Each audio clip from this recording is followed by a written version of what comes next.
Good morning. It's Wednesday, September the 17th. My name is Tom, and this is your ReadyCore Daily Brief. Today, once you've built your blackout kit, the next question is always the same.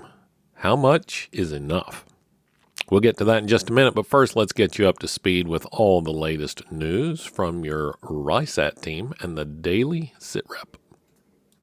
Let's get things started with the latest from the ASAT team and today's Daily SITREP briefing.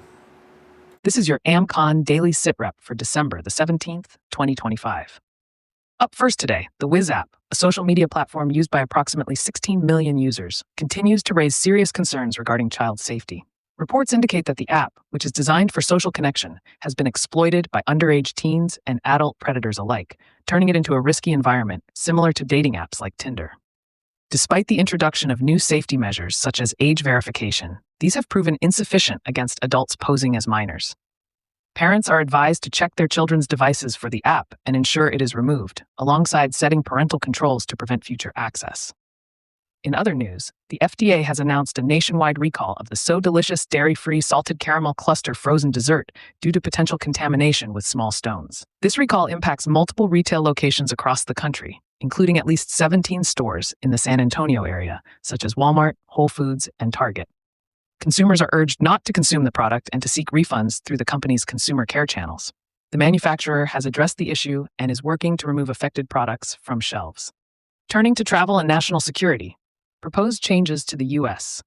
Electronic System for Travel Authorization, or ESTA, have sparked widespread public concern during the current comment period. The notable proposals include mandatory disclosure of all social media accounts used over the past 5 years, collection of biometric data, and the requirement to apply exclusively via a mobile app. Officials insist none of the changes have been finalized yet. However, the travel industry warns that these additions could deter visitors and lead to longer processing times at airports. A powerful coast-to-coast storm is currently moving out of the Pacific Northwest and into the northern plains and Rockies, unleashing hurricane-force wind gusts of 50 to 70 miles per hour, with isolated gusts reaching up to 90 miles per hour. The storm has already caused more than 500,000 power outages in Washington and Oregon. As it progresses eastward through the week, heavy rain, snow, and strong winds are expected, potentially causing significant travel disruptions and infrastructure impacts, especially in Montana, Idaho, Wyoming, and the Dakotas today. Finally, there is an ongoing alert for protests and potential civil unrest nationwide. Several scheduled demonstrations today include events in Burbank, California, Minneapolis, Minnesota, Albany, New York, and Winona, New York. Members are advised to maintain situational awareness, know exit routes, and report any suspicious activity to authorities and their RISAT regional contacts. Today's weather summary highlights dangerous wind gusts and heavy snow, creating hazardous travel conditions from the northwest to the north-central U.S. Heavy rain is forecasted across parts of the Pacific Northwest, with above-average temperatures prevailing nationwide before cooler conditions settle in the northern plains and upper Midwest on Thursday. Elevated to critical fire weather is expected in eastern Colorado. Travelers should remain cautious and monitor updates as conditions evolve.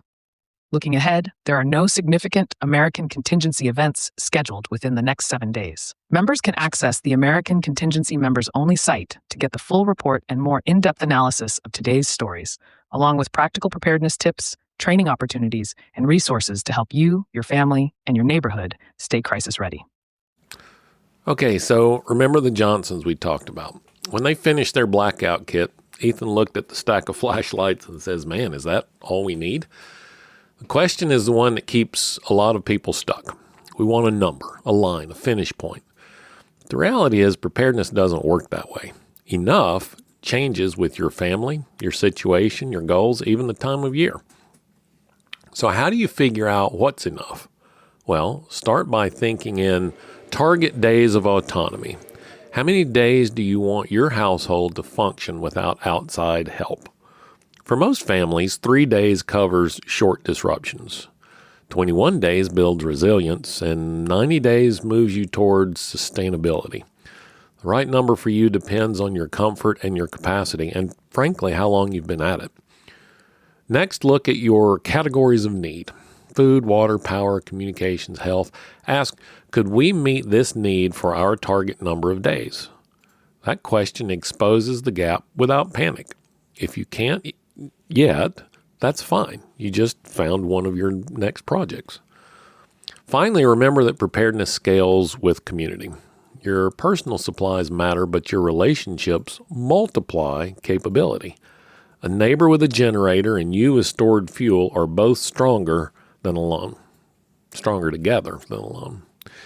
Enough isn't about stacking gear until you run out of space. It's about the confidence that your family can handle what's likely and recover from what's hard and then help others when you can.